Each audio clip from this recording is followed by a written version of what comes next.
Alô, bom dia. Estamos aqui para mais uma live. Hoje vamos falar sobre os relacionamentos. E aqui nós já temos olha só, a Rejane, a Sandra, o Paulo, todos os meus amigos já estão entrando para saber bom dia, para saber alguma coisa e para perguntar certamente alguma coisa que se relaciona com IoT e relacionamentos. E então, se vocês tiverem sugestões de perguntas, fiquem à vontade, que eu vou responder. E também, se vocês tiverem alguém que vocês entendam que precisa saber um pouquinho mais sobre relacionamentos, eu sugiro que vocês apertem no aviãozinho que tem aqui nessa barra bem embaixo e aí vocês vão compartilhar, convidar essas pessoas para fazer parte da live. Olha, já tem uns coraçõezinhos chegando. Nossa, que alegria esses coraçõezinhos. Eu gostaria que essas pessoas se identificassem para eu poder me sentir feliz com elas também, porque tem algumas pessoas que têm umas configurações no Facebook que a gente não conhece, né? Aqui eu vejo a Maria Emília, olá Maria Emília, eu vejo Pétalas 14, que eu não sei exatamente o que é, então fico muito feliz de ter vocês aqui comigo, porque todo esse movimento é feito na interação entre a, a minha ideia sobre as lives em IoT e aquilo que vocês me sugerem, aquilo que vocês participam, aquilo que vocês contribuem para que tudo isso aconteça. Eu tenho um cenário especial aqui hoje, que são aquelas casinhas ali, casinhas é, de Amsterdã, das linhas aéreas de Amsterdã, KLM, que eu usei muitas e muitas vezes para fazer o meu curso e colecionei um pouco dessas casinhas porque eu acho elas uma fofura, na verdade, uma fofura. Olha só. E sempre que a gente fala de casal, a gente pode lembrar, né, de casinhas ou casinhas onde a gente nasceu, onde a gente conviveu com o pai, com a mãe, ou a gente também pode fazer uma associação agora diretamente com a nossa vida, com a nossa casa, não é? Então, muito feliz de estar aqui com vocês mais uma vez. Eu espero que todos estejam bem. E gostaria de convidá-los então para compartilhar essa live com outras pessoas através desse aviãozinho. E essa semana ainda fiquei sabendo que muitas pessoas acompanham de forma muito discreta nas gravações. Sejam todos sempre muito bem-vindos. Eu vou me permitir tomar um cafezinho, embora esse copo seja um copinho para chá, para mim lubrificar um pouquinho a minha garganta. Eu acho que vai ser bem útil isso hoje para mim. Bom, o relacionamento de casal. O relacionamento de casal tem como base fundamental, como superfície sobre a qual nós iremos construir a nossa capacidade, a nossa determinação em relacionamentos de casal a partir do nosso primeiro relacionamento. Então, é como se nós, no nosso primeiro relacionamento, nós criássemos uma forma, digamos assim, né? Por quê? Porque no nosso primeiro relacionamento, nós estaremos tendo uma relação única, especial, diria até especialíssima. Eu vejo que muitas pessoas, inclusive nos trabalhos, nas ressonâncias, elas falam muito do pai. Onde está o pai? Eu quero ver o pai, eu sinto falta do pai. Mas, na verdade, o pai é um segundo relacionamento. Nosso primeiro relacionamento, a nossa primeira relação de humano para humano é com a mãe. Inicialmente, a nossa mãe é o nosso ambiente. Olha só, eu não tinha visto. A Silvana chegou, o João chegou, a Cláudia chegou. Nossa, quanta gente legal! A Ilse chegou, a Ruth chegou, um monte de gente chegou. Eu não tinha reparado porque a tela não estava rolando. Então, o nosso primeiro relacionamento, como eu estava dizendo, é o relacionamento com a nossa mãe. Às vezes, esse relacionamento, ele nos deixa com marcas tão profundas, e nas vezes eu acho que eu me enganei, na verdade, geralmente ele nos deixa com marcas tão profundas que nós acabamos por criar uma forma. Sabem uma forma? Uma forma como quando a gente vai fazer um pudim, que a gente derrama o pudim na forma e ele toma aquele formato, e todos os pudins e os bolos que eu vou fazer naquela forma, eles sempre tomarão aquele formato. E isso significa que nós temos uma forma montada. Essa forma montada, ela vai sempre e sempre e sempre se reproduzir, certo? Então, quando a gente pensa em relacionamento, a gente primeiro lugar, a gente precisa pensar na forma. Como foi que ficou a minha forma depois desse meu relacionamento de 9 meses e depois mais um período em que essa mulher é a mulher mais importante da nossa vida? Como ficou esse relacionamento? Como que ele deixou a nossa forma? Que formato que tem a nossa forma? Tem o formato de desconfiança, de que alguma coisa pode dar errado. Tem o formato de eu me entrego porque a proteção é total. Tem um formato de preciso ficar vigilante porque aqui as coisas não são completamente seguras. Então, tudo isso mostra para nós como ficou a nossa forma. Então vamos voltar um pouquinho para as origens. Um pouquinho para as origens. No livro do Trauma, Medo e Amor, do professor, ele fala sobre as necessidades simbióticas de todos, não é?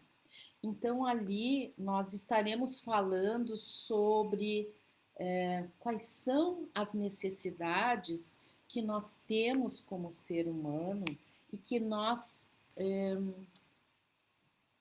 Eu sei que tem pessoas que não conseguem sequer perceber as suas necessidades, mas na verdade, se a gente começar a ampliar os nossos horizontes, isso será uma coisa muito fácil, porque a gente reconhece aquilo que alguém fala. E é por isso que eu apresento aqui algumas das necessidades. Então, vamos lá. Necessidades simbióticas relativa a essa nossa primeira relação: proteção, ajuda e segurança. A nossa mãe é a pessoa encarregada de nos proteger desde a barriga, desde a nossa movimento de gestação.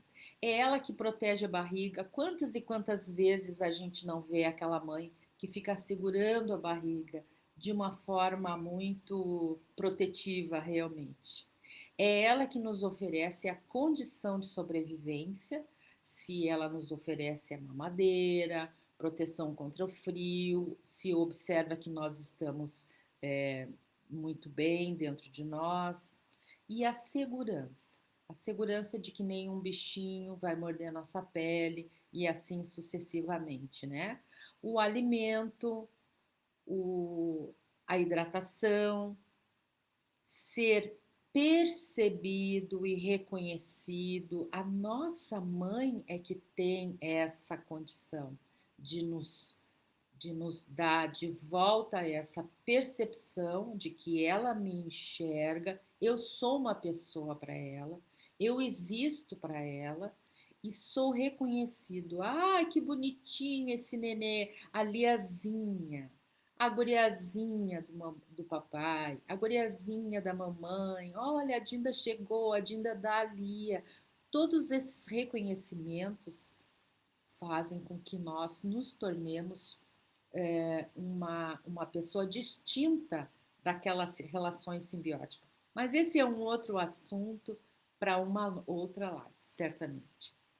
Ser compreendido. Quantas vezes a gente vê os bebês chorando e a mãe fica ali do lado olhando e não acontece nada.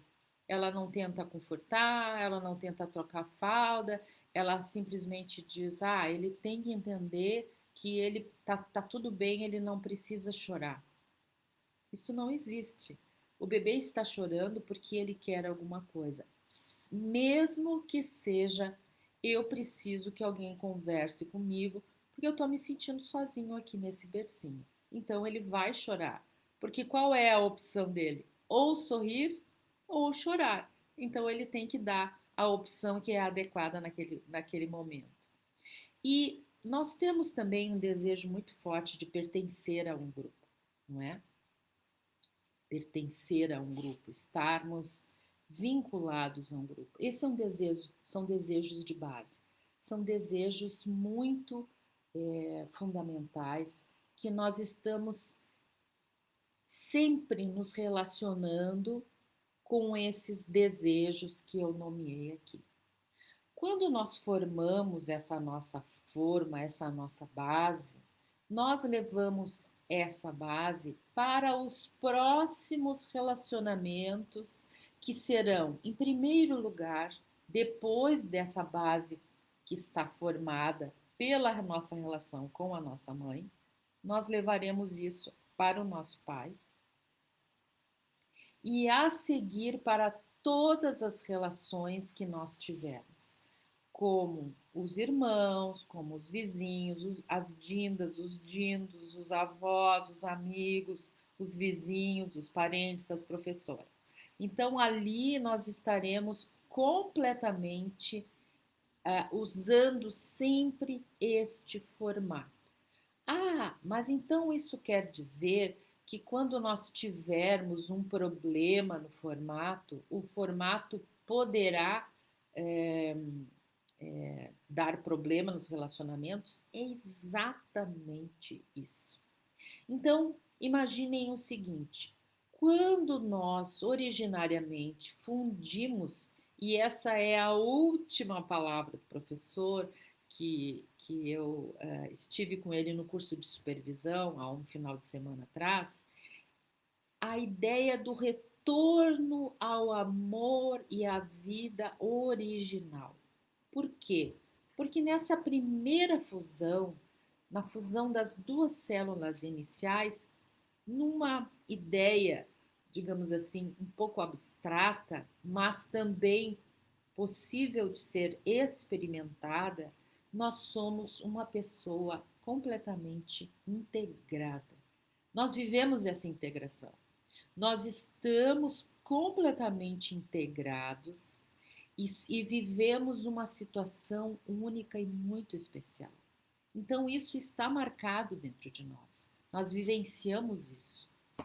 E o professor tem falado agora sobre esse movimento de nós recuperarmos essa percepção de sermos completamente integrados. E isso nós já conhecemos a partir dessa experiência única e exclusiva do início da nossa existência. Depois disso, começamos a ter o relacionamento com esse ambiente que é a nossa mãe, para que depois tenhamos um relacionamento com ela como uma pessoa separada de nós. Bom, depois desse movimento, como a nossa vida humana não é perfeita, nós temos sempre algumas dificuldades, algumas respostas negativas que o mundo nos dá. Ou porque a mãe não sabia que estava grávida, ou porque ela não queria estar grávida, ou porque ela teve a ilusão de que, mesmo tendo relações, ela nunca iria engravidar. Mas em algum momento nós enfrentamos essa condição do não da mãe, da não recepção da mãe. E nesse momento nós vivemos a cisão da nossa psique. Na cisão da nossa psique, começamos a montar a nossa forma, começamos a fundir aquele formato de relacionamento. Porque quando nós temos essa cisão na psique, nós estaremos vivendo um movimento de saúde, trauma e sobrevivência. Porque a psique que era única, integrada, totalmente saudável, completamente disponível para o amor, se tornou uma psique cindida. Muito bem. Hoje a live parece uma aula, né? Cheia de teoria. E aí nós transformamos esse nosso relacionamento dentro de nós num formato, como se fosse uma forma. E nesse formato, nós iremos reproduzir sempre os nossos relacionamentos. Tá, mas e quando que isso não acontece? Quando eu me torno consciente de quem eu sou e de como eu me relaciono com as outras pessoas. Ou seja, sempre estaremos à mercê do quanto nós conseguimos ter consciência de quem nós somos.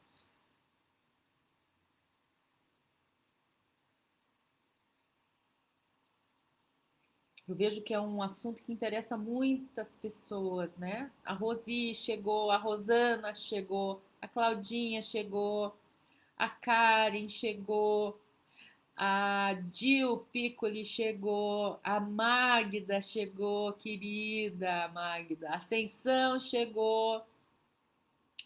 Exatamente, Ruth. Agora nós temos que falar sobre isso. Como desmanchar essa forma? Eu não diria desmanchar, mas eu diria como não usar essa forma ou como modificar essa forma, né?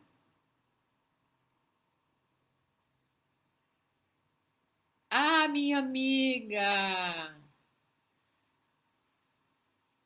Uh-huh. Just popping by. Don't understand a word, but I love you. I miss you. Thank you for being here. Thank you very much. Aham, obrigada, Paulo, pela recepção da minha amiga querida. A Rejane, a...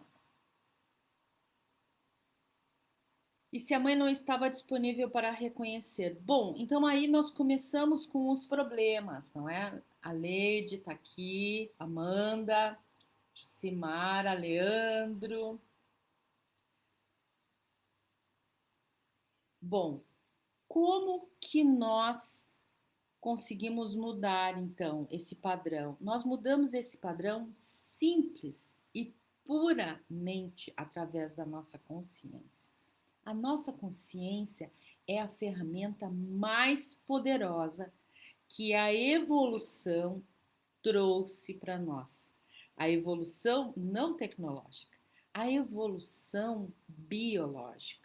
porque nós somos seres que vieram se transformando. E quando adquirimos este evento fundamental da consciência, nós começamos a ter essa capacidade de perceber quem nós realmente somos. Porque a partir disso, nós começamos a desenvolver este eu observador. Este eu observador que observa aquilo que eu faço. Eu estou fazendo esse gesto e o meu eu observador lá atrás está me dizendo: tu estás mexendo as tuas mãos. Ok.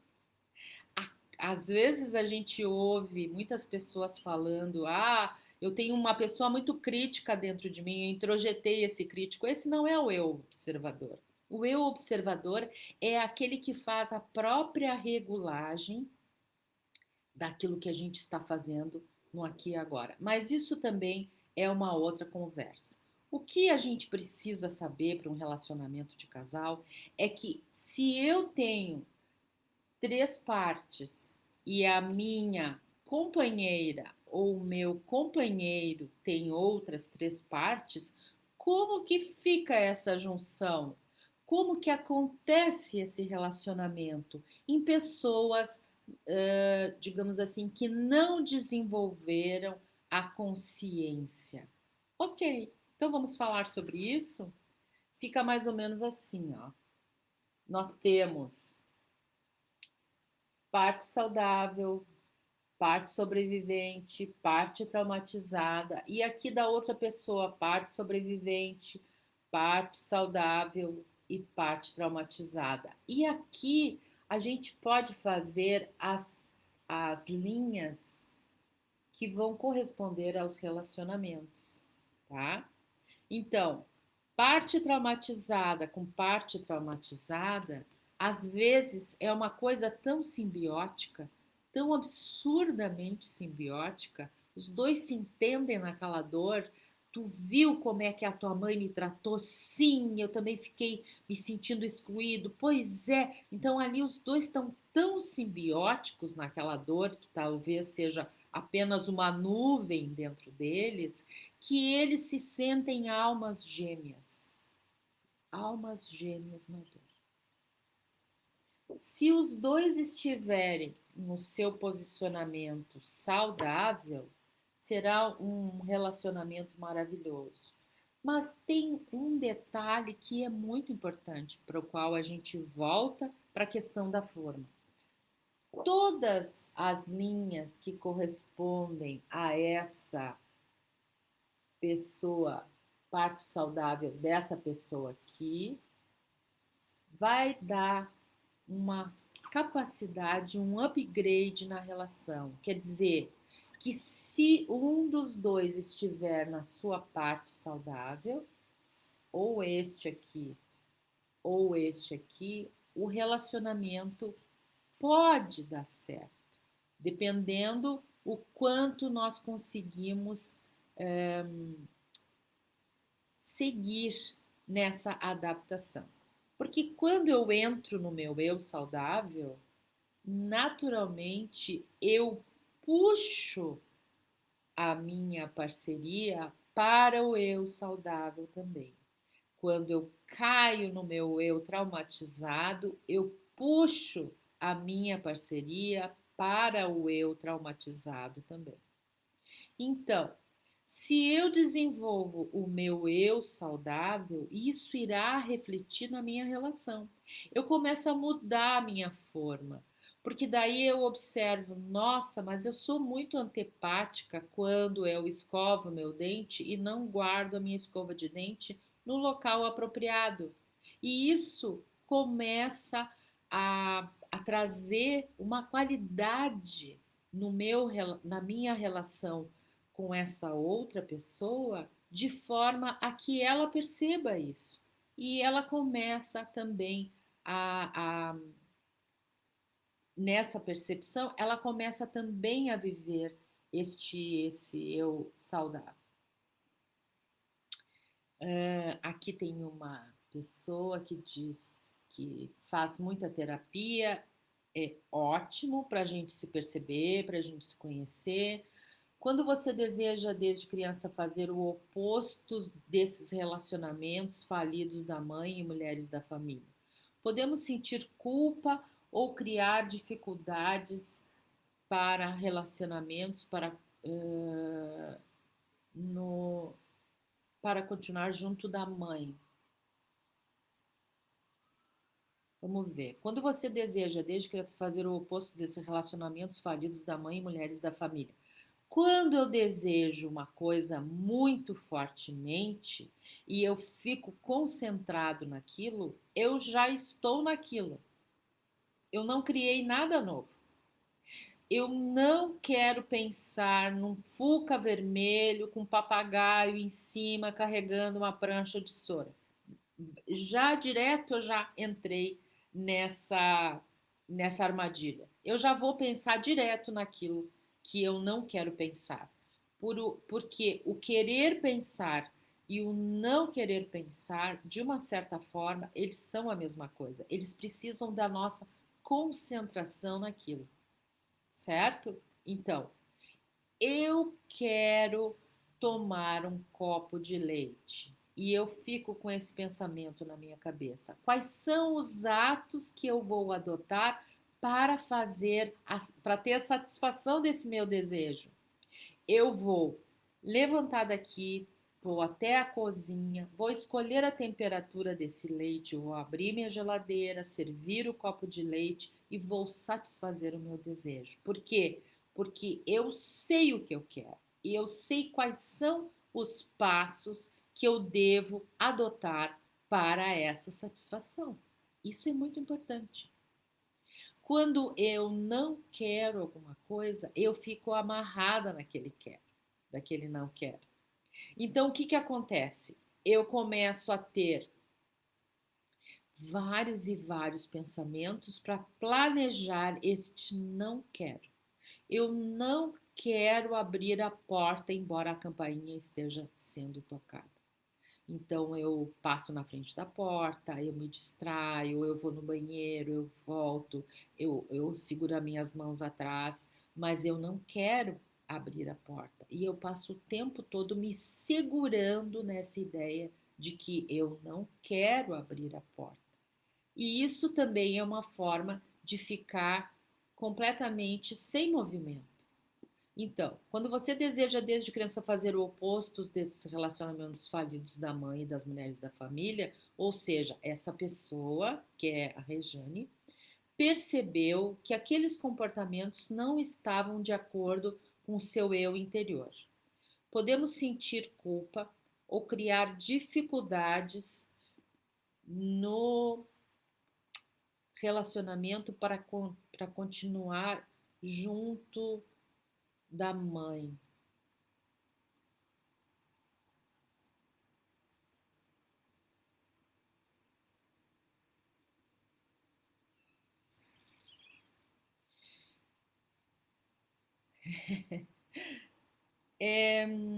Vamos ver se eu entendi. Se eu percebo que as mulheres da minha família têm relacionamentos que me parecem que não são os relacionamentos ideais, aqueles relacionamentos que me trariam uma satisfação maior, o que que eu tenho que fazer? Eu tenho que ter uma consciência do que eu faço que é igual ou similar a elas, para que eu também tenha consciência daquilo que eu não faça, aquilo que eu me afasto do que elas fazem. Por exemplo, pessoas que são sempre e sempre, sempre abandonadas. As pessoas sempre, sempre, sempre abandonadas, elas também escolhem pessoas que não vão se interessar por ela.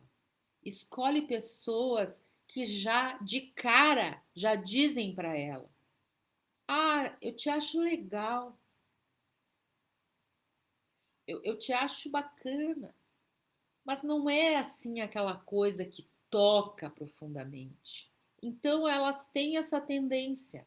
Aqui tem uma colega que está perguntando como ajudar o marido a ser menos infantil.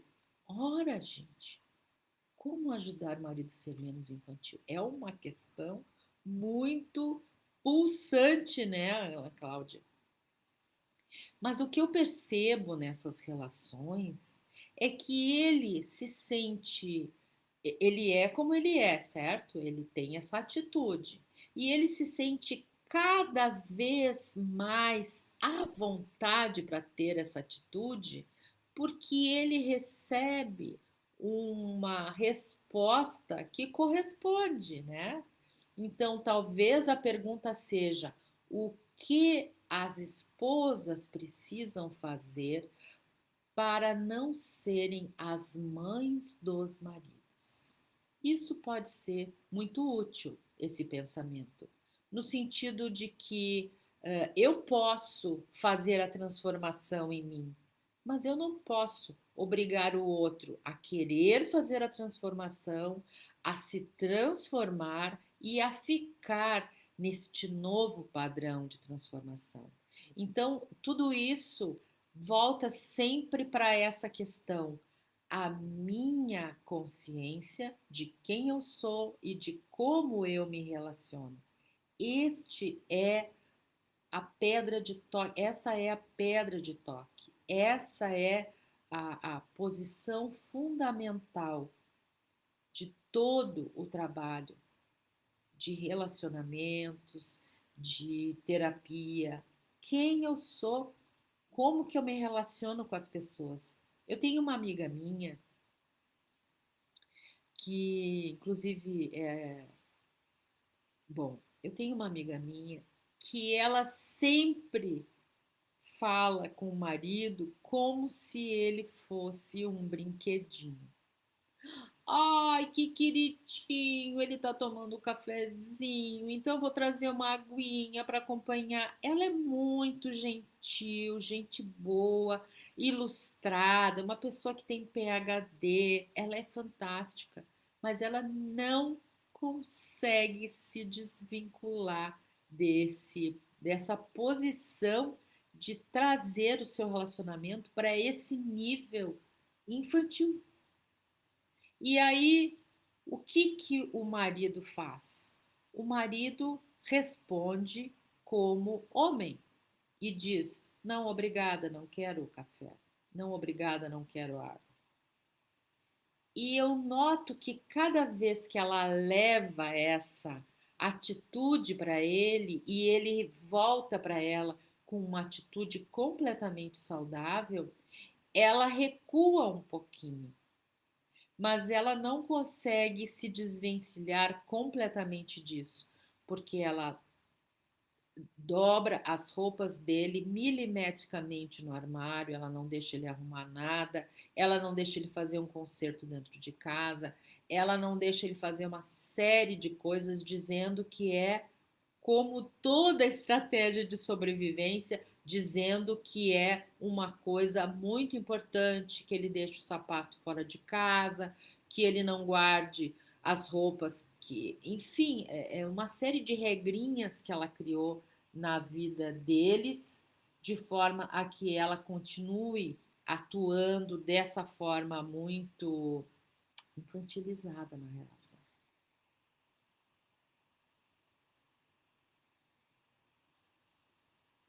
Obrigada, Ana Cláudia. Sempre em nós. Nossa, ali, a questão do marido infantil, eu me percebi promovendo essa criança no meu marido. Estou mudando aos pouquinhos. Uau! Porque essa é a verdadeira mudança. É aquela mudança em que eu dou o meu passinho, de acordo com as minhas pernas, de acordo com a minha condição, e eu me mantenho firmemente com aquela pequena conquista. Porque nós levamos muito tempo criando essa forma, vivenciando esses vícios, estabelecendo em qual dessas três partes nós iríamos morar. E às vezes a gente não se dá conta que a gente vive neste eu sobrevivente ou vive nesse eu traumatizado.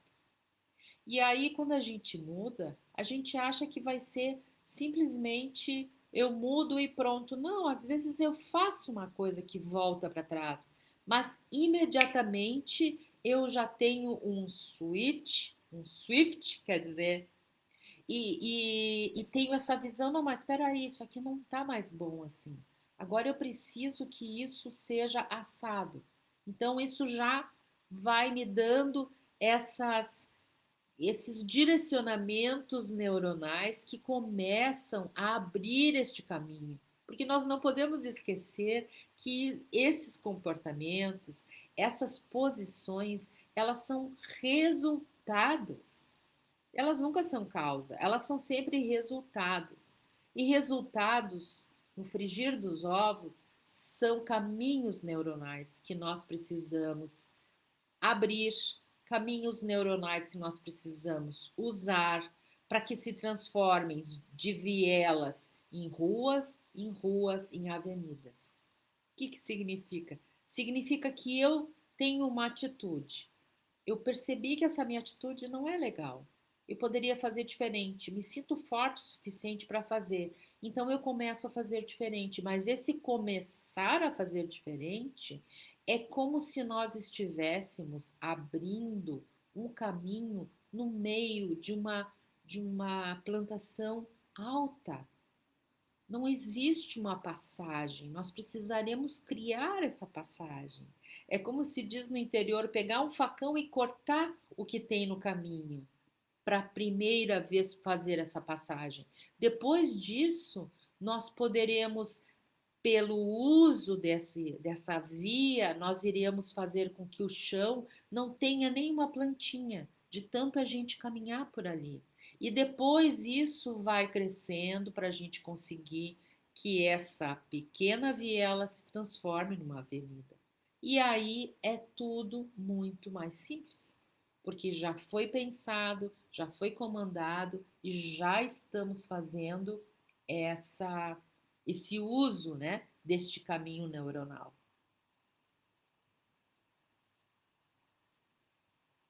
Uhum. Meu esposo passou a me chamar de mãe. Isso é bem complicado. Ou porque ele sente essa necessidade, ou porque o teu comportamento espelha essa postura. E aí a gente precisa voltar um pouco para trás e observar, mas eu quero me relacionar com a minha mãe ou eu quero me relacionar com o homem da minha vida ou a mulher da minha vida? E isso serve tanto para os homens quanto para as mulheres.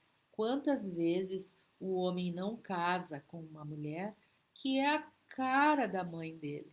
E não é uma questão de ser fisiologicamente parecida, é uma questão dela representar este mesmo papel da mãe castradora ou da mãe permissiva ou da mãe, digamos assim, que estimula e depois aplaude, então ele fica carente dos aplausos, não é?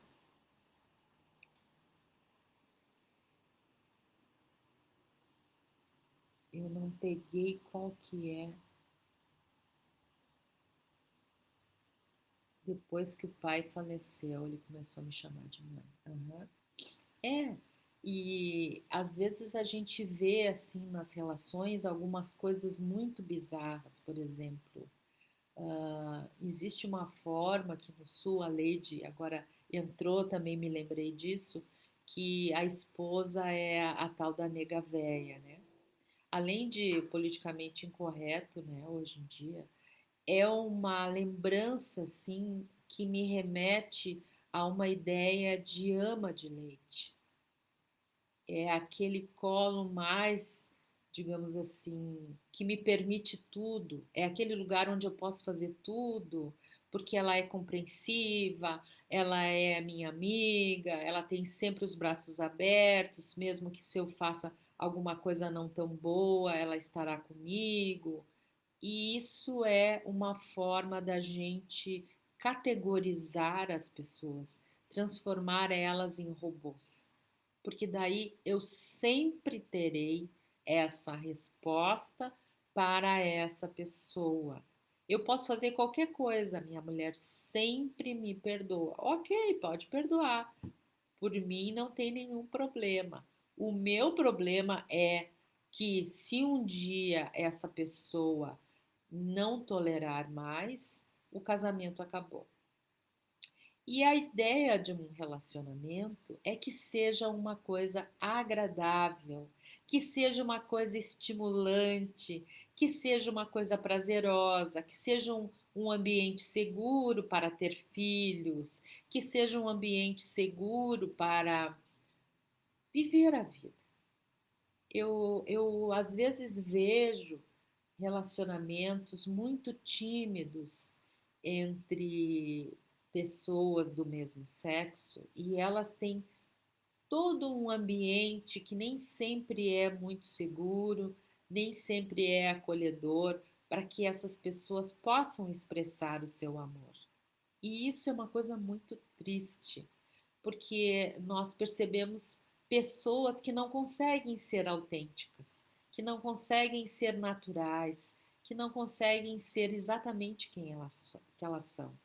Porque tudo na vida é muito mais divertido, é muito mais amplo. Nós podemos ter uma satisfação maior na nossa vida na medida em que nós estivermos nos sentindo muito, desculpe.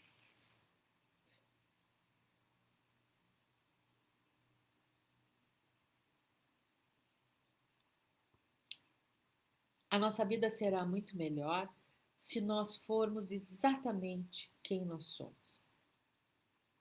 É claro que uma versão saudável, a versão mais saudável possível. Porque a nossa versão traumatizada é aquela versão que ela é voltada para a dor. Ela se volta para esse foco. Lembram como no começo eu falei que se eu quero tomar um copo de leite, eu tenho vários passos para fazer e eu sei para onde eu vou? O eu traumatizado também sabe. Ele sabe que ele teve aquela dor um dia, que aquilo um dia foi insuportável, que aquilo um dia foi a situação mais difícil que ele já viveu. Tudo isso é muito claro. E ele fica ali naquela dor. E nós não conseguiremos fazer essa mudança dessa forma que estacionou neste eu traumatizado se nós não fortificarmos o outro lado da moeda, que é o eu saudável. O eu saudável que vem para apresentar não só uma solução, mas trazer alguns fatos de realidade, como, por exemplo, isso é passado. Tu viveu essa situação no passado, mas hoje tu não precisa viver essa situação. Tu pode fazer uma outra escolha.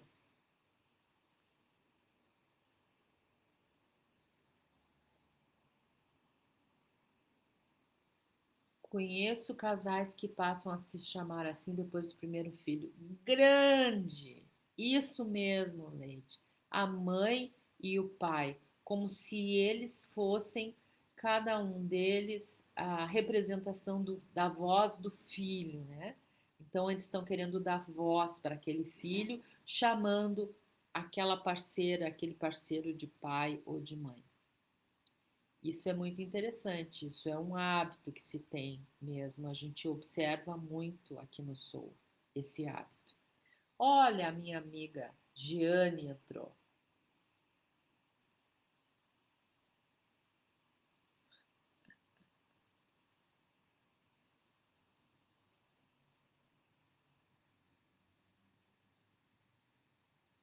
Aham, muito bem, muito obrigada pela presença. Nós precisamos também falar um pouco um dia desses sobre o autismo, que eu sei que pode te interessar bastante. Nós iremos falar um dia sobre isso também, tenho certeza. Mas hoje, nesse relacionamento de casal, é muito importante que a gente perceba a necessidade, o quanto é benéfico para as nossas relações termos essa clareza de quem somos nós.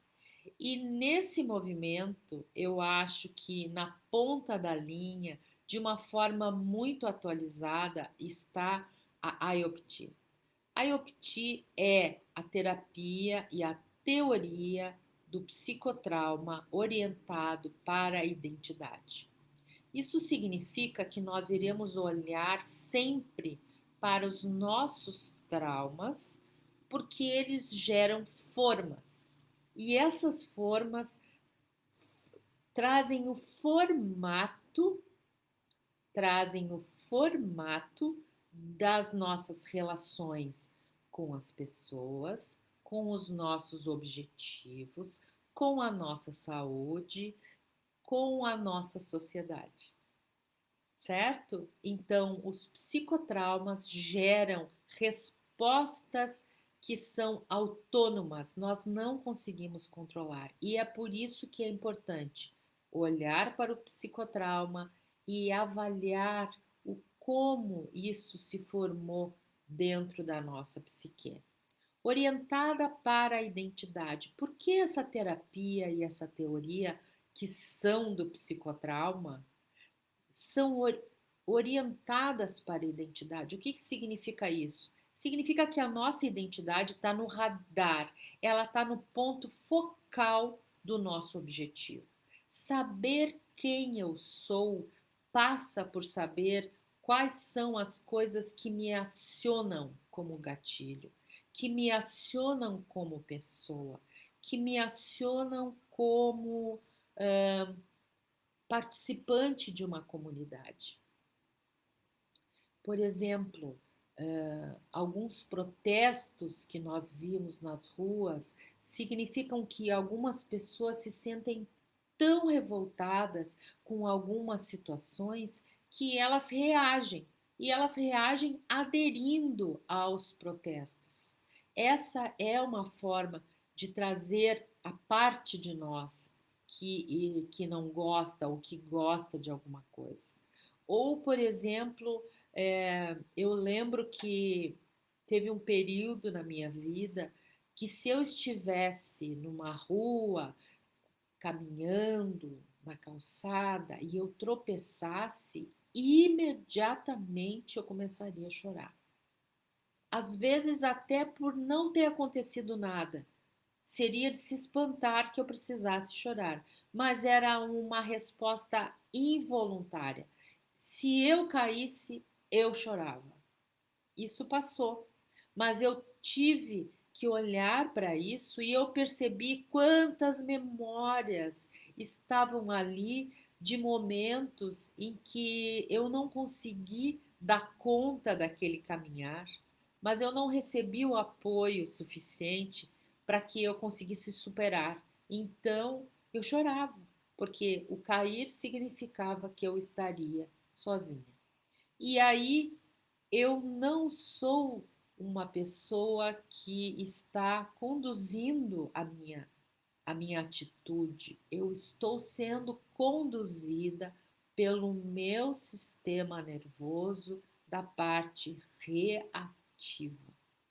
E é essa condicionante que eu estou convidando vocês a retirar da vida de vocês ou a minimizar em muitas ocasiões através dessa técnica, dessa terapia IOPT, a terapia e a teoria do psicotrauma orientado para a identidade.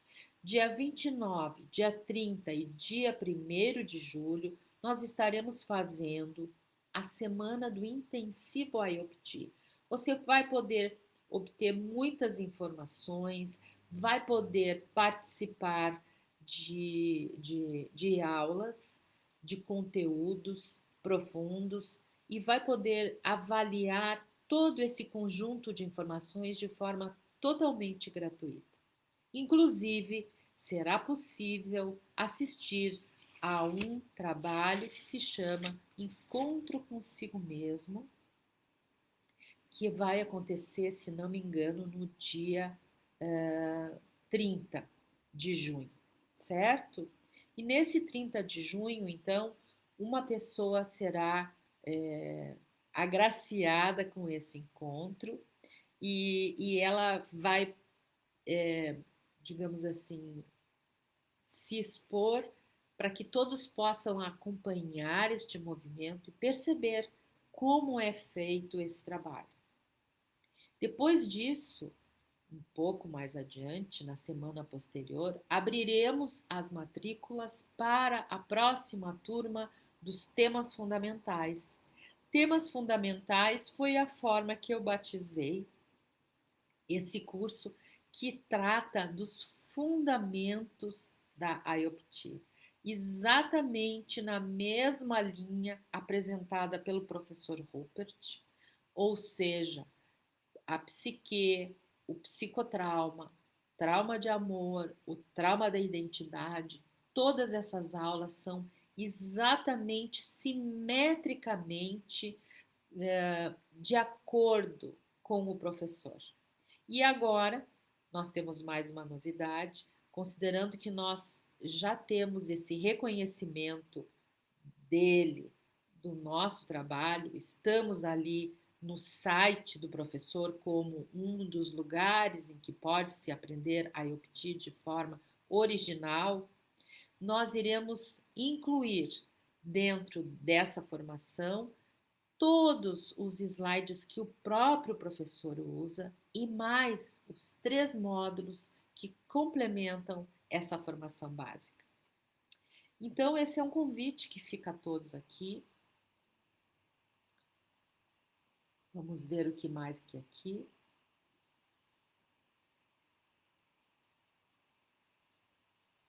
Carlos entrou.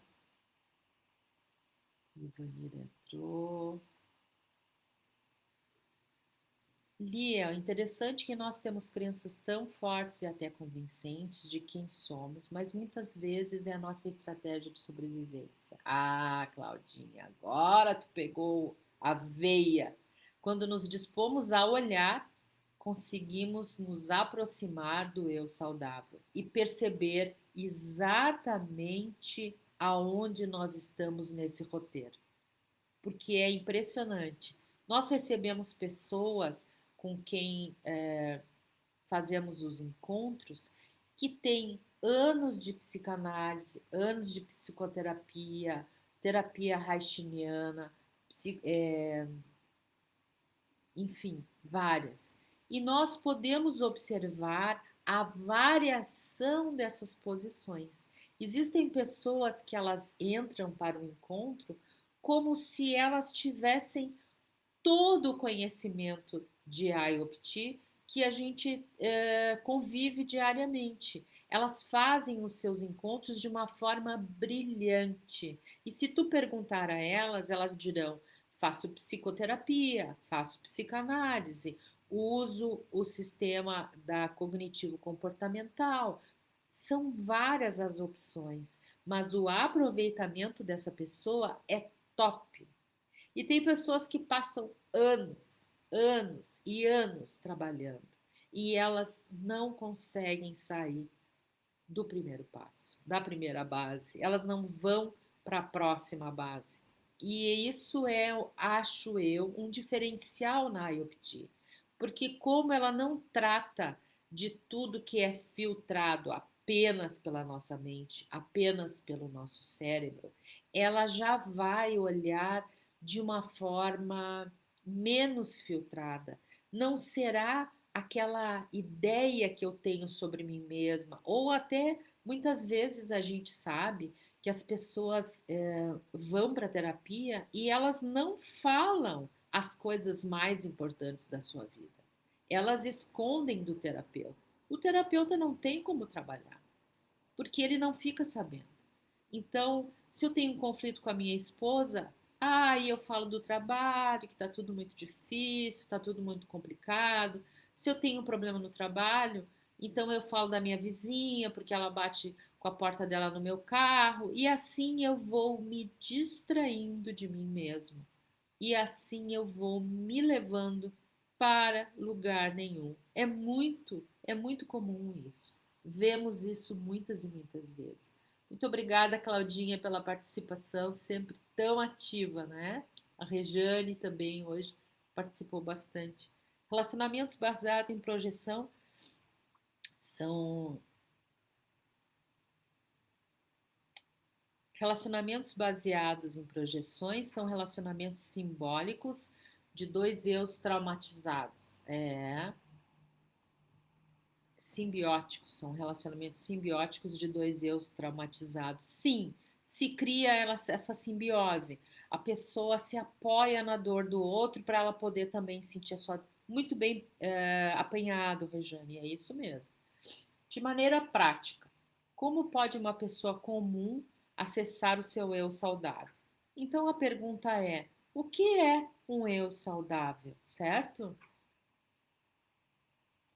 Lia, e quando o casal está numa relação de irmãos? É, muitas vezes acontece que o sexo fica do lado de fora da porta, né? E não é saudável isso, porque um relacionamento de irmãos é próprio para irmãos, para amigos é bom até, mas um relacionamento que o sexo fica do lado de fora, certamente alguma coisa precisa ser calibrada e ajustada ali.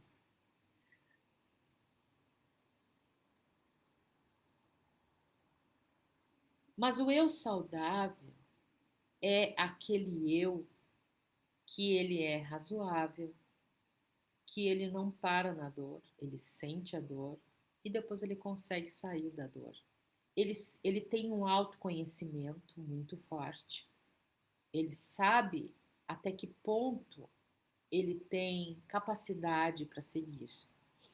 Por exemplo, eu não posso fazer determinadas coisas com muita intensidade porque eu não tenho força física para resistir a trabalhos, digamos assim, 3 períodos por dia durante mais que uma semana. Então, se eu dou aula à noite, eu não trabalho de manhã. Se eu dou aula de tarde, eu não trabalho de manhã. Se eu trabalho de tarde, eu não dou aula à noite. E assim sucessivamente. Eu sei o meu limite. Isso é uma posição de muita saúde, os nossos limites, os meus desejos, o desejo de formar uma escola de IOPT, de trazer essa técnica e elaborar uma forma de apresentar ela para os alunos, foi sempre o meu propósito desde que eu fiz o primeiro módulo do curso avançado e eu consegui concretizar. Então, o eu saudável também é aquele eu que faz com que eu consiga concretizar os meus propósitos. Eu não tenho nenhuma parte traumatizada ou nenhuma parte sobrevivente, isso é mentira. Isso é mentira porque eu também tenho, mas eu tenho preponderantemente o meu eu saudável, que preponderantemente está no comando das minhas ações. Por favor, a Leite está pedindo, por favor, fale sobre os emaranhamentos de ex-casais.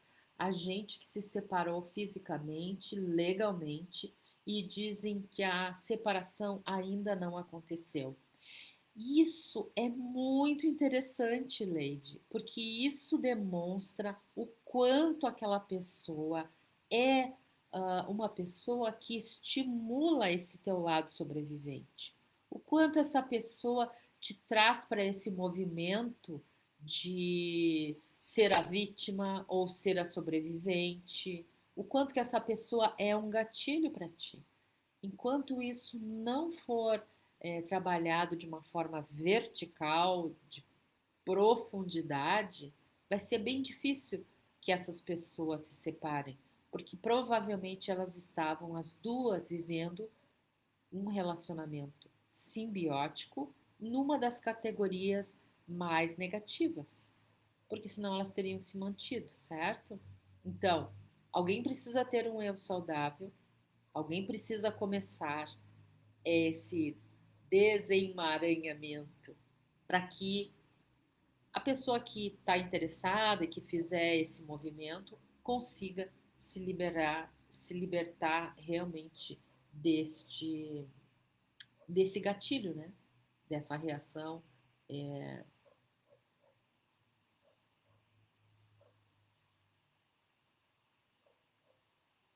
isto, Alacange, quanto tempo que eu não te vejo. Que bom te ver por aqui.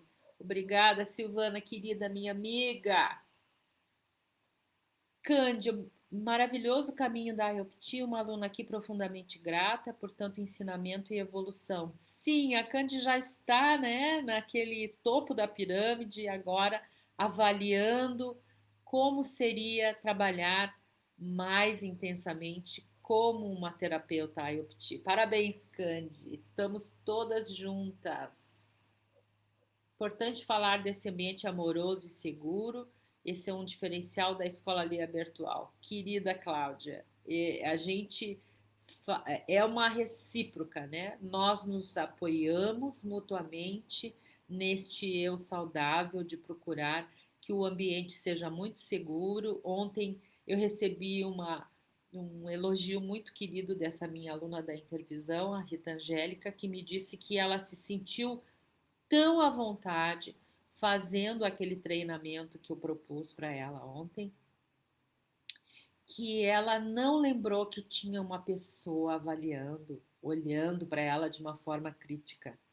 Porque eu não estava olhando para ela de uma forma crítica, eu estava olhando como aquele ser que estava ali, depois de ter estudado, de ter feito uma jornada de conhecimento, estava ali se expondo e pela primeira vez numa tentativa de iniciar a sua jornada. E ela se saiu muitíssimo bem, porque na verdade todos nós temos as nossas assinaturas, né?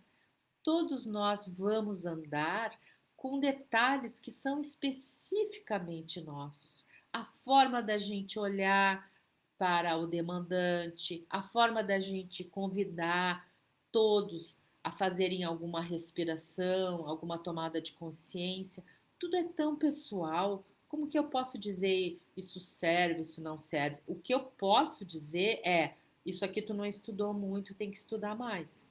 Tá fraco na parte técnica? E isso eu serei impiedosa.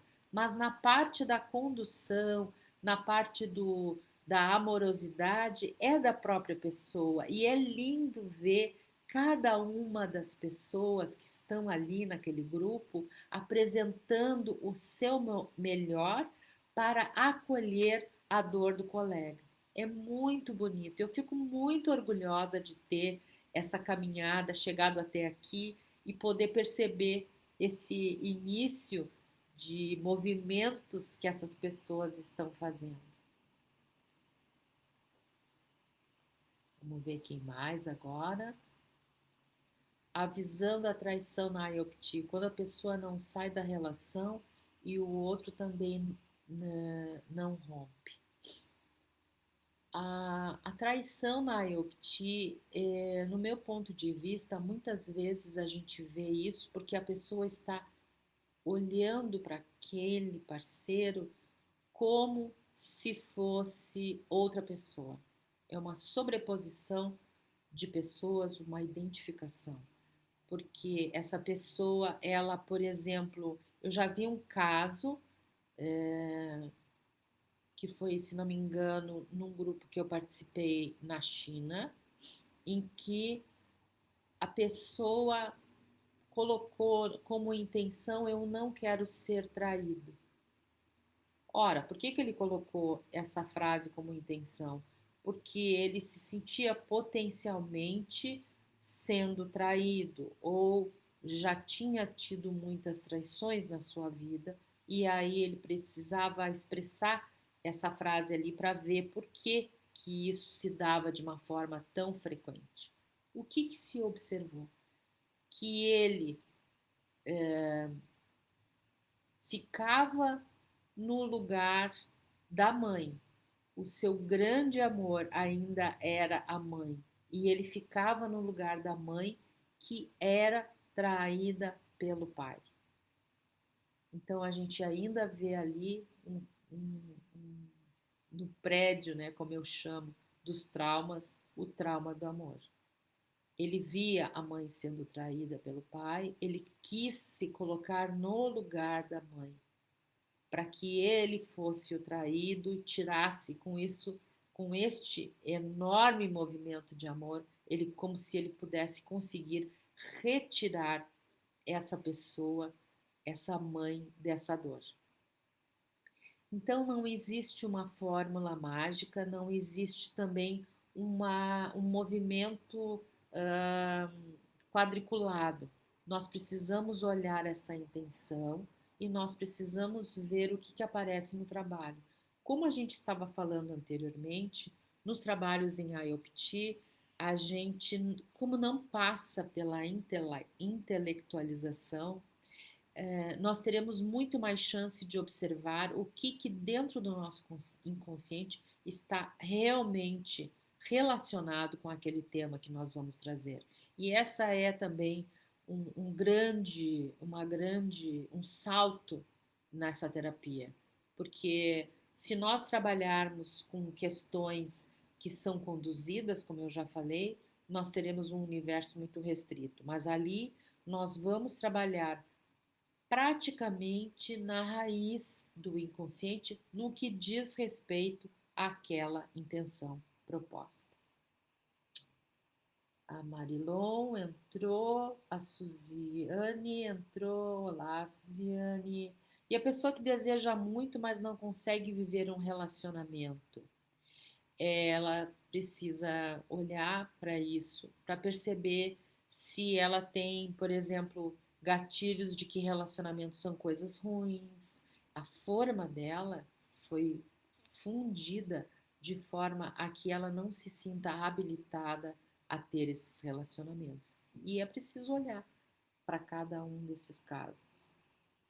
A Marise, a Daniela, Daniele, a Rose, a Keila,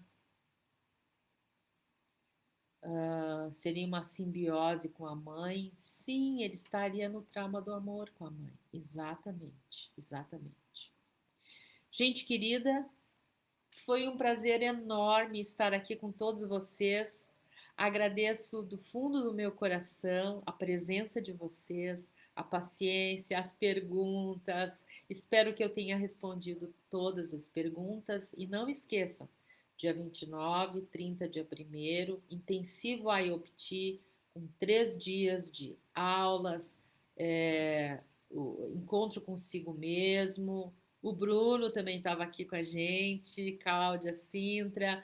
Tudo isso de forma gratuita será oferecido para que vocês conheçam tudo isso que está se falando e depois se sintam bem à vontade para se matricularem na formação, temas fundamentais. A Dirce também, obrigada Leide, obrigada Dirce,